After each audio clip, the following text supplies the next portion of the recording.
As a basketball player,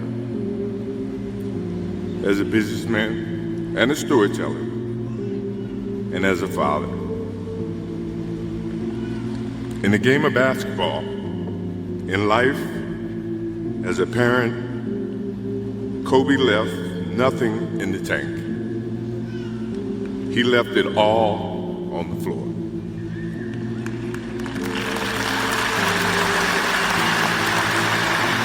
Kobe and I were very close friends, but we were very close friends. Kobe was my dear friend. He was like a little brother. Everyone always wanted to talk about the comparisons between he and I.